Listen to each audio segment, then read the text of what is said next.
Hãy subscribe cho kênh Ghiền Mì Gõ để không bỏ lỡ những video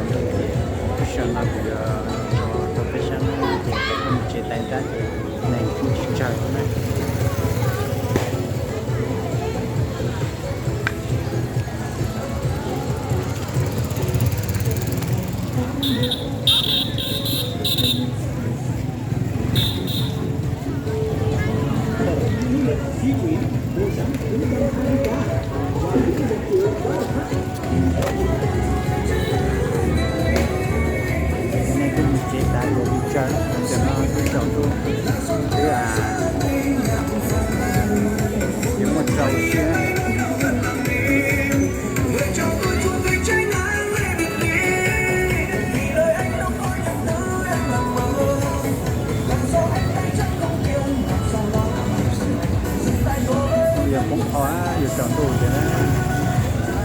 Rồi đi cho ăn cơm với xe đây nó can đủ thì mà đi cho với xe mình thế này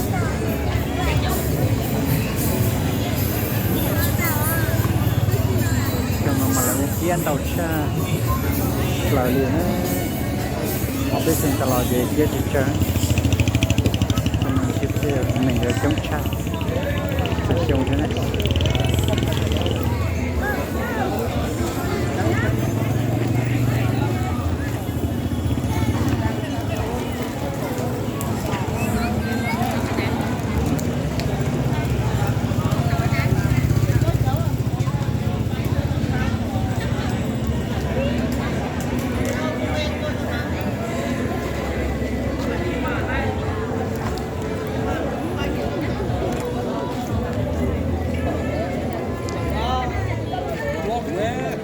cho cái thực tế nó vẽ này thì nói chung mình sẽ ta lại trời đấy chứ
còn nữa lô tô 4 số 10.000 trúng ngay 10 triệu đồng.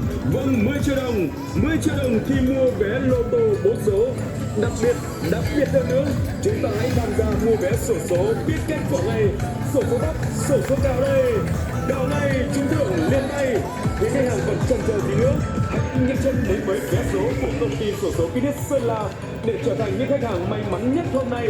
Xin kính mời và kính mời.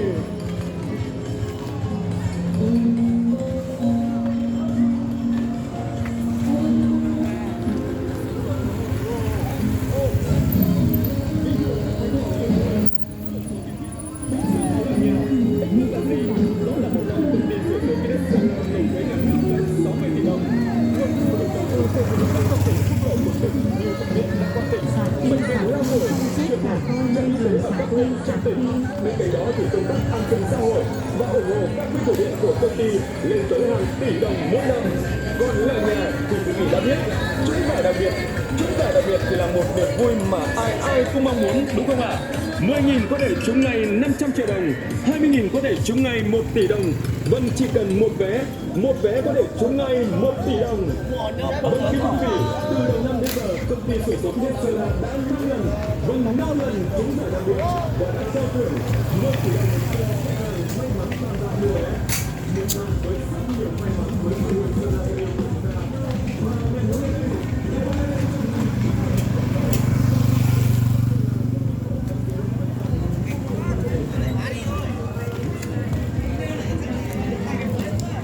Cái nó lo hay á, có phải dùng cả lọ gì, cái tụt tôi gì, tụt kia nó chỉ nè, chỉ ở bên trong nó chỉ có tôi đặt tụt tôi gì, tụt kia nó cái kia nó phải ta không đâu vậy, một số này.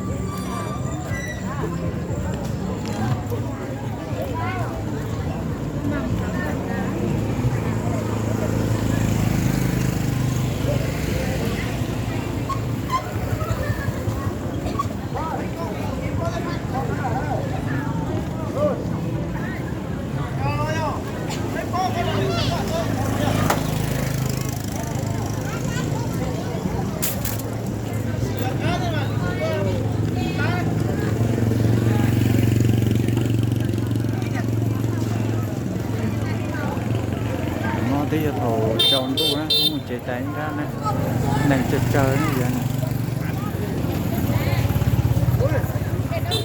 Rồi giá tắc gì nữa mà không còn tiền chỉ còn một chế đó.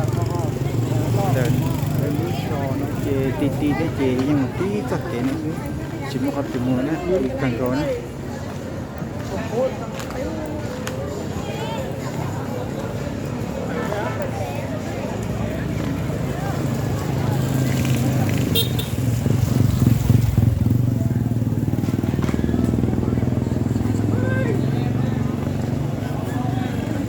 Cái này thì buổi cho cái mình xem ra nghe họ nói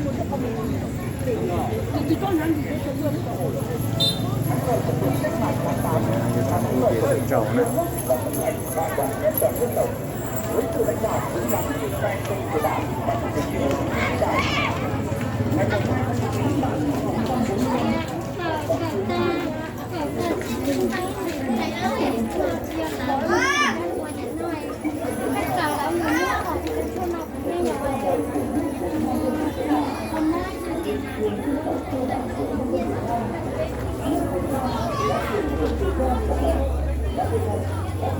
cái nhà cũng không đẹp,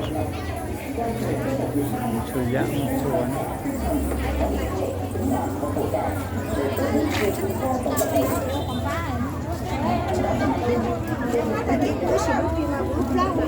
chưa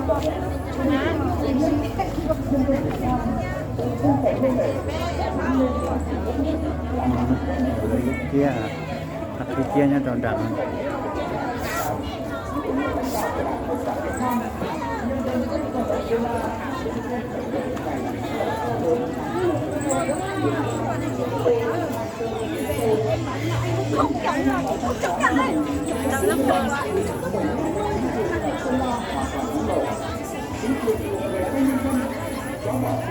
kia bây giờ thì chạy nhân dân Sơn La tự do và làm chủ bản đường từ nhân dân cả nước bước vào kỷ nguyên mới. kỷ niệm tổng sản dân tộc. Sau gần 40 năm thực hiện sự nghiệp đổi mới, công nghiệp hóa, hiện đại hóa đất nước, dưới sự lãnh đạo toàn diện của Đảng Cộng sản Việt Nam và sự lãnh đạo trực tiếp của Đảng bộ, chính quyền tỉnh Sơn La, nhân dân các dân tộc Sơn La đã khắc phục mọi khó khăn, nỗ lực phấn đấu, đạt được nhiều thành tựu quan trọng. Kinh tế duy trì tăng trưởng ở mức hợp lý, quy mô kinh tế tăng nhanh, môi trường đầu tư kinh doanh được cải thiện, cơ cấu kinh tế chuyển dịch tích cực theo hướng công nghiệp hóa, hiện đại hóa. Tổng sản phẩm thu ngân sách trên địa bàn tỉnh năm 2023 ước đạt 4.250 tỷ đồng, hoàn thành dự toán trung ương giao. Khu du lịch quốc gia Mộc Châu được vinh danh là điểm đến khu vực hàng đầu châu Á và thế giới. Đưa vào vận hành nhà máy chế biến cà phê Sơn La, tổ chức thành công nhiều sự kiện văn hóa chính trị quan trọng, đặc biệt là lễ hội cà phê Arabica lần thứ nhất năm 2023. Cái đầu là gì đó. Thành lập tỉnh Sơn La và kỷ niệm 15 năm thành lập thành phố Sơn La. Người hai vận động viên vào thi đấu.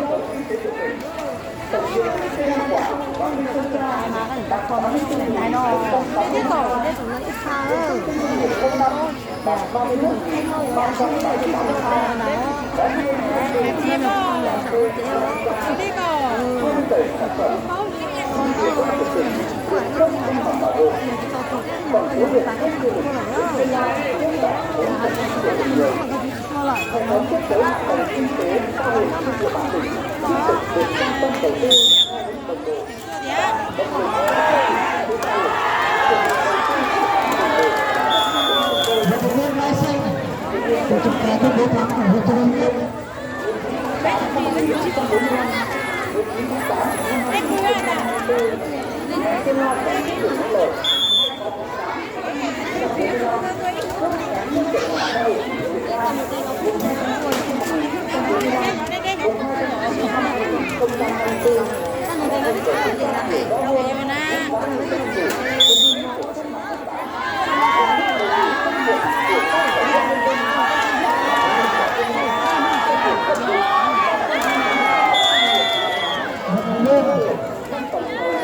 Áo sao Pá Long và một thắng sự chiến hay không của các đồng chung kết.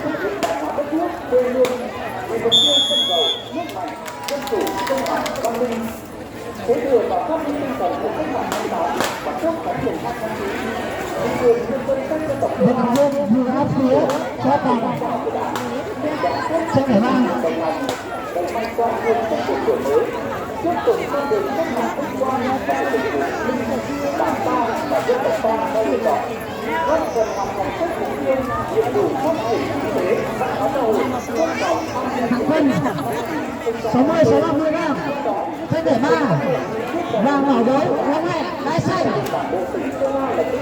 mua ai đi Pá Long đai đỏ 12 vận động viên vào thi đấu.